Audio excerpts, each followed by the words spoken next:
एक सवाल छोटा सा और कि बहुत दिनों से चर्चा चल रही थी कि भारत को ऐसे हालात से निपटने के लिए गैस का रिजर्व बनाना चाहिए। जैसे स्ट्रेटेजिक रिजर्व हम लोग ऑयल का रखते हैं, वैसे गैस का रखा जाए, ऑयल के रिजर्व को और ज़्यादा बढ़ाया जाए। ये कितना इकोनॉमिकल होता है? देखिए, ये संभव है, और इसलिए भारत ने ऑलरेडी ये डिक्लेयर किया है कि अभी जो गैस है, नेचुरल गैस जो है, वो हमारे ऊर्जा का लगभग 6% है। तो उसको 15% तक ले जाने का एक ऑब्जेक्टिव है। और ये भी अगेन एक फैक्ट ये भी है कि ये भी लार्जली इंपोर्ट ही होगी। पर कई बार क्या होता है कि यदि दो डिफरेंट सोर्सेज हैं, तो बहुत संभव है कि गिवन पॉइंट इन टाइम पे एक ही एनर्जी सोर्स जो है वो इफेक्ट हो। डाइवर्सिफिकेशन असेंशियल है। हमारी अपनी कंपनियों का इंटरनेशनल स्ट्रेटेजिक रिलेशनशिप रखना, इंटरनेशनल एसेट एक्विजिशन जो कि पीछे चल रहा था, वो अब तेज होना चाहिए। और मैं ये भी समझता हूं कि गैस के क्षेत्र में यदि हम काम करेंगे, तो एक और संभव है कि जो भारत का सीबीजी का पोटेंशियल है, जो कि आज जितना गैस इंडिया कंज्यूम कर रहा है उसका लगभग 1.5 गुना है। हम 45 मिलियन टन के लगभग एलएनजी और गैस कंज्यूम कर रहे हैं, और 62 टन का मैप्ड पोटेंशियल है सीबीजी का। तो यदि शुरू आप इंपोर्टेड एलएनजी से भी करिए, but over time domestic potential जो है, डोमेस्टिक एंडोमेंट कोई भी है, उसका पूरा हार्नेस करेंगे, तो देश के लिए एक बहुत दीर्घकालीन सॉल्यूशन मिलेगा। दीर्घकालिक सॉल्यूशन मिलेगा। रविंदर साहब और एम्बेसडर दयाल, दोनों लोगों के लिए सवाल कि एक तो भारत या भारत जैसे देश दीर्घकालिक सॉल्यूशन, लॉन्ग टर्म सॉल्यूशन निकालने पर की तैयारी में जुट गए हैं। दूसरा, अभी सीरिया का एक रास्ता विकल्प बता रहे थे नरेश कौशिक साहब। कई लोग एक अलग दूसरे रास्ते तलाश रहे हैं। भारत ने अपना 40% डाइवर्सिफाई कर लिया, दूसरे देशों से लाना शुरू कर दिया है। वियतनाम उधर बैठा हो, वहाँ सप्लाई आ रही है। तो एक समय से ज़्यादा, एक सीमा से ज़्यादा ईरान अगर स्टेट ऑफ हॉर्मुज को नाम पे ब्लैकमेल करने की कोशिश करता है या फिर उसके नाम पे बार्गेन करने की कोशिश करता है, तो कर पाएगा क्या? रविंद्र साहब पहले आप, फिर एम्बेसडर दयाल आप। Thank you very much. Interesting questions, brilliant debate, and wonderful, wonderful, ideas and thoughts. पहली बात, जैसे आई थिंक सुभाष जी भी कह रहे हैं, डाइवर्सिफाई आप कर लो, परंतु याद रखिए कि 20% आज की तारीख में जो दुनिया का तेल और गैस आता है वो पर्शियन गल्फ से आता है। तो अगर स्ट्रेट ऑफ हॉर्मुज बंद है तो 20% तेल तो गायब हो गया वर्ल्ड मार्केट से। तो ऑब्वियसली आप वेनेजुएला से खरीदो, नाइजीरिया से खरीदो, रशिया से खरीदो, सबके तेल की कीमत तो बढ़ जाएगी ना। That is one. But yes, कीमत बढ़ेगी पर आपको माल मिलेगा। That is the issue, right? तो डाइवर्सिफिकेशन करनी तो जरूरी है, दिखता है, कॉमन सेंस है, बट ये अज्यूम करना डाइवर्सिफाई कर दिया तो कीमतों पे असर नहीं पड़ेगा, ये मिसप्लेस्ड है। क्योंकि जब दुनिया की वर्ल्ड मार्केट से करीब 100 million I think barrels a day इस्तेमाल दुनिया करती है, कंज्यूम करती है, उसमें से करीब 20 मिलियन बैरल पर्शियन गल्फ के देशों से निकलता है, जो कि हॉर्मुज के थ्रू आता है। अगर ये बंद हो गया तो दुनिया में शॉर्टेज होगी, तो हर जगह कीमतें बढ़ेंगी, जैसे आई थिंक सुभाष जी से। सेकेंडली, यस, पाइपलाइंस बन रही हैं, बढ़ा रहे हैं, सऊदी बढ़ा रहा है, यूएई बढ़ा रहा है। इनफैक्ट मैं भी एक प्राइवेट ग्रुप है इंडिया में, सेज करके, शायद आप जानते हैं, जो ओमान से इंडिया की एक अंडर सी डीप पाइपलाइन की काफी 10 साल से बातें कर रहे हैं। शायद उनको अब और एनर्जी मिलेगी, बट इस तरह की इंडिया को भी करनी पड़ेगी। बट विद इन द खाड़ी और with in the gulf states, वहां पे प्रॉब्लम यह है कि जियो पोलिटिकल स्टेबिलिटी नहीं है। अभी बात हो रही है कि सीरिया के थ्रू चली जाएंगी, मेडिटेरेनियन पहुंच जाएंगे, इजराइल चले जाएंगे, इराक के थ्रू भी जा सकती है, क्यों नहीं जा सकती? परंतु वहां पर जो ये पाइपलाइंस की बिलियंस ऑफ डॉलर्स की सऊदीज करे, शेवरॉन करे, एक्सॉन करे, वो तभी करेगा जब उन्हें वहां स्टेबिलिटी दिखेगी। तो यस, पाइपलाइंस बन रही है, अभी आज ही आई मीन ऑलरेडी चल रहा है। यूएई फुजेरा की तरफ अपनी एक पाइपलाइन बढ़ा रहा है, जो अबू धाबी एटसेट्रा, ताकि अवॉइड कर सके। सो इतनी जल्दी ये जो 20 मिलियन बैरल्स अ डे जो गल्फ से निकलता था, इतनी जल्दी ऐसा नहीं होगा कि हॉर्मुज से अब ये सारा पाइपलाइन से निकल जाएगा। तो ये डाइवर्सिफिकेशन जरूरी है, बट कॉस्ट है। एक और बड़ी चीज जो आ रही है अमेरिका और ईरान के बीच में, देखिए, मैं कल्चर पढ़ाता हूं, by the way, just to say, American culture etcetera. ये नंबर्स ड्रिवन है। और आप ट्रंप की स्टेटमेंट देखिए, ये बौखला रखे हैं, इन्हें समझ नहीं आ रहा। ये कह रहे हैं हमने इनकी एयरफोर्स के 200 प्लेन उड़ा दिए हैं, 150 शिप्स डुबा दी हैं, ये कर दिया वो कर दिया। तो ईरान तो खत्म हो गया ना। ईरान जो लड़ रहा है वो इकोनॉमिक, और फिर ये कहते हैं ये जो डील पूरी बनी है, तुम हॉर्मुज खोल दो, तुम्हें $300 बिलियन का प्राइवेट फंड बनाएंगे, इकोनॉमिक। ईरान जो लड़ रहा है वो दूसरे एंगल से लड़ रहा है, वो जज्बा, इमोशन, कल्चर, नेशनलिज्म से बढ़ रहा है। तो ये जो एक अलग ये जो डिफरेंस आ रहे हैं ना अप्रोच में, अमेरिकन अप्रोचेस हर चीज की कीमत होती है, इकोनॉमिक है, नंबर्स हैं। अगर इनके इकोनॉमी का इतना नुकसान हो गया तो इनको तो घुटनों पे आ जाने चाहिए, क्योंकि इनको अपनी इकोनॉमी इंप्रूव करनी है। तो इनको आगे बोलना चाहिए हाथ जोड़ता हूं, खोल दो, मैं हार गया। ईरान वो कर नहीं रहा। तो ये जो इरानियन अप्रोच है या कल्चर है या कल्चरल नेशनलिज्म है या जो भी आप कहिए, उसमें ये मानो एक तरह एक समय था ना, घास खा लेंगे पर हम न्यूक्लियर बॉम्ब बना के रहेंगे, काइंड ऑफ थिंग, राइट। तो अमेरिका वो बात नहीं समझता। अमेरिका सोचता है कि मैंने इनके इतने, ट्रंप पिछले 3 महीनों से पीट हेक्सेथ भी बार बार रिपीट करते हैं, पूरा खत्म हो गए, पूरा खत्म हो गए, पूरा खत्म हो गए, इनकी सारी नेवी समुद्र में बैठ गई है, और क्या चाहिए हमें मिलिट्री विक्ट्री के लिए, बार बार ये कह रहे हैं ना। तो ठीक है, मिलिट्री विक्ट्री है, तो फिर ये हो क्या रहा है? तो ये एक बहुत बड़ा डिफरेंस है in the world view. America सोचता है कि इकोनॉमी को लेके और नंबर्स को लेके हर ईरान, किसी को वो आंकड़ों से देखना चाहते हैं, हर किसी हाँ, को आर्थिक नजरिए से देखते हैं, और ईरान के लिए आर्थिक कम, सांस्कृतिक और राष्ट्रवादी नजरिया ज्यादा यहाँ पर होता है। Ambassador Dayal, Exactly. जो अभी रविंद्र साहब कह रहे थे कि दाम बढ़ जाएंगे, भले ही वैकल्पिक रास्ते तलाशें, कुछ लोग अलग अलग जगह से लेना शुरू कर देंगे, लेकिन ये बहुत वायबल होगा नहीं। लेकिन मैं उल्टा सवाल पूछूं आपसे, अगर ईरान से लेना बंद कर देंगे तो ईरान भी तो घुटने पा सकता है। वो भी तो बोलेगा कि हमारी पूरी इकोनॉमी इसी से चल रही थी जी, अब देखो हमसे कोई तेल ले नहीं रहा है, हमें कम से कम कुछ तो जीने के लिए चाहिए, हमें तेल बेचना होगा। एक समय से ज़्यादा वो भी तो नहीं खींच सकता इस मामले को, कि नहीं, ऐसा नहीं है?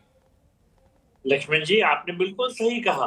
ईरान को जरूरत है स्ट्रेट ऑफ हॉर्मुज को खोलने की, क्योंकि उसका जो तेल का व्यापार है, जो उसके लिए बहुत महत्वपूर्ण है, वो तो हॉर्मुज के थ्रू जाता है।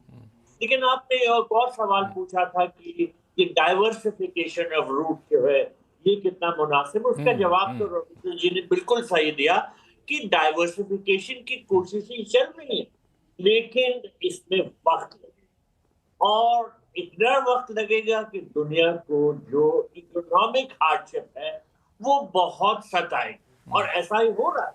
देखिए, ईरान का ये सोचना है कि अगर वो अमेरिका से मिलिटरीली कमजोर है, तो उसके पास जो सबसे बड़ी जो एक स्ट्रैटेजी है वो स्ट्रेट ऑफ हॉर्मुज पे कंट्रोल रखने की है।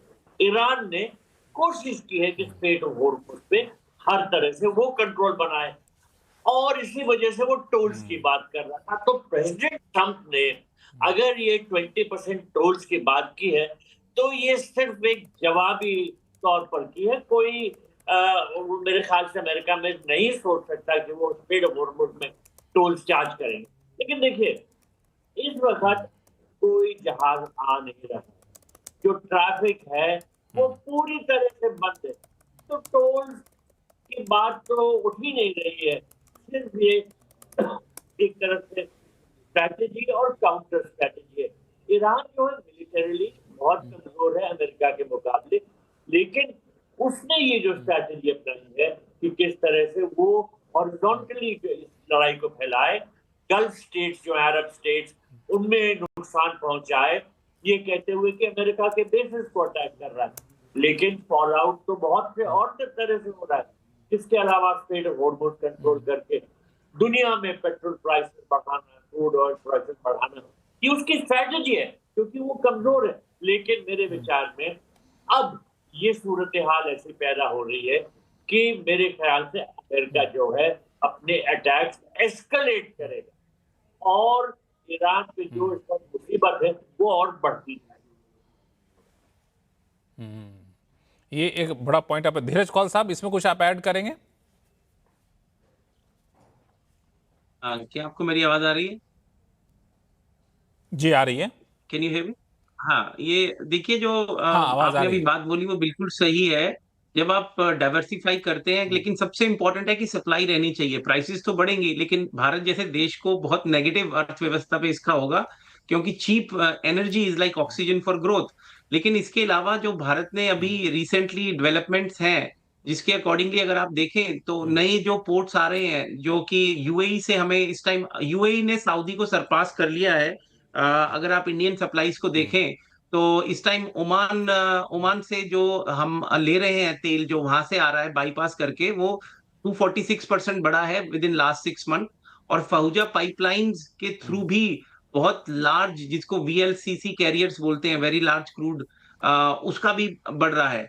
इसके अलावा जो हम देख रहे हैं वेनेजुएला ऑयल, जो हैवी क्रूड है, जिसकी रिफाइनिंग कैपेबिलिटीज बहुत लिमिटेड है, वो गुजरात रिलायंस उसको करके प्रोवाइड करा सकता है।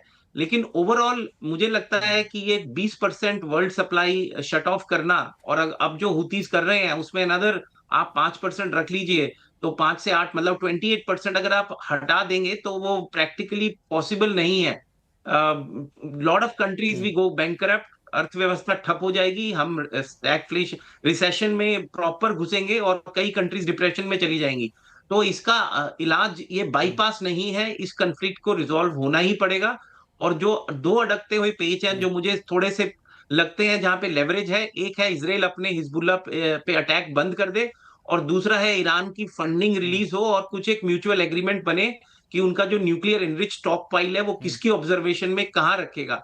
तो एक पॉजिटिव मूवमेंट उस डायरेक्शन में हो सकता है। लेकिन जो इतना बड़ा ट्रस्ट डेफिसिट क्रिएटेड है, और वहां पे आईआरजीसी के चरमपंथी लोगों के हाथ में अब ज्यादा पावर है, आयतुल्ला जब अलाइव थे उस जमाने से अब ज्यादा हार्ड लाइनर वहां पे दिखाई दे रहे हैं, जो लेयर 4-5 के अंदर बैठे हैं। तो इस टाइम किससे कौन बात करेगा, एक एक वैक्यूम सा क्रिएटेड है, कोई किसी से बात करने को तैयार नहीं है। और ओमान जो कि मीडिएशन कर रहा था, उसी के ऊपर ईरान ने अटैक कर दिया। पाकिस्तान की कोई क्रेडिबिलिटी है नहीं। तो I think a fresh face needs to come, leadership vacuum is there. ये वर्ल्ड को बचाना बहुत जरूरी है। ये समय है कि लड़ाई का समय नहीं है। ये artificial intelligence, growth, space mining, green energy, उस पे फोकस करने का जमाना है। हम बहुत ही रूडिमेंट तरीके से नेचुरल वाटर वेस्ट को कैप्चर करके तो दुनिया की अर्थव्यवस्था को शेक नहीं कर सकते। ये सारी चीजें कौल साहब, ये सारी चीजें अमेरिका के लोग आपके ट्रंप को नहीं समझाते हैं कि ट्रंप के साथ दिक्कत बहुत पहले से यही है, आज से नहीं, पहले टर्म से यही है। वो एक सीजन्ड पॉलिटिशियन बिल्कुल नहीं है। लोग बोलने से पहले सोचते हैं, वो सोचने से पहले बोलते हैं। तो थॉट दिमाग में आता है उसी टाइम वो बोल देते हैं। और मेरे बहुत मित्र हैं जो कांग्रेसमैन हैं, जो सेनेटर्स, उनको अपने कॉन्स्टिट्यूएंट्स को समझाने में बहुत बड़ी दिक्कतें आ रही हैं। हमारे डोमेस्टिक फ्रंट में ट्रंप की दिक्कतें बहुत ज्यादा हैं, इसमें कोई दो राय नहीं है। अभी मिड टर्म्स आ रहे हैं, आपको सब दिख जाएगा। और कहीं ना कहीं हम लोग जो मार्केट से कनेक्टेड है, कईयों का ये भी मानना है ये जो एमओयू था बहुत वीक, और बहुत जल्दी पुश मार्केट मैनिपुलेशन के लिए क्या किया गया, ये समय हमें बताएगा। और मुझे लगता है इन्वेस्टिगेशन होगी एसईसी की, उससे दूध का दूध, व्हाटएवर, पानी का पानी हो जाएगा। लेकिन ओवरऑल आई थिंक दूध का वर्ल्ड दूध इज पानी गोइंग का टूवर्ड्स अ पानी, हाँ। Very dicey situation. हालांकि हम लोग चर्चा कर रहे हैं, इस बीच अभी ट्रूथ सोशल पे राष्ट्रपति ट्रंप का एक पोस्ट भी आ गया है जिसमें वो दावा कर रहे हैं कि बिल्कुल कहीं कोई दिक्कत नहीं है, तेल बिल्कुल बेधड़क, तेल वाले जो जहाज हैं वो सारे आर पार हो रहे हैं, स्ट्रेट ऑफ हॉर्मुज से गुजर रहे हैं। और इसने अपने पूरे जो है सो chairman, joint chief of staff, सबको इन्होंने थैंक यू भी बोला। हाँ, दिक्कत मैं आपको फैक्ट्स ऑन ग्राउंड बता देता हूँ। दिक्कत है 30 सेंट ऑयल बढ़ गया है कल से। और दूसरा, हमारी मार्केट्स इस टाइम क्रैश हो रही है पिछले 5 दिन से।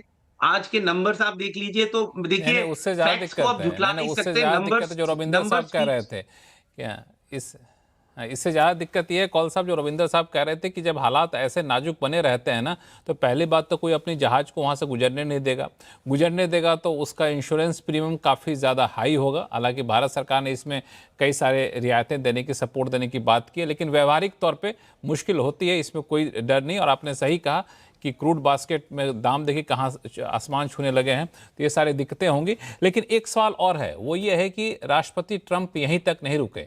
वो तो अब उन देशों में जो खासतौर से आसपास के देश हैं उनको कह रहे हैं कि भाई साहब आपको मेरी ज़रूरत है, मुझे आपकी ज़रूरत नहीं है, क्योंकि हम अपना एयरबेस आपके देश में लगा रखे हैं, अब आपको भी चार्ज देना पड़ेगा। ये एक नए लेवल पर जाते हुए दिख रहे हैं ट्रंप। इसका क्या माने निकाला जाए? उस पूरे क्षेत्र में रक्षा से जुड़े हुए जो समीकरण है वो बदल रहे हैं क्या? इस पर चर्चा करेंगे छोटे से ब्रेक के बाद, कहीं जाइएगा नहीं।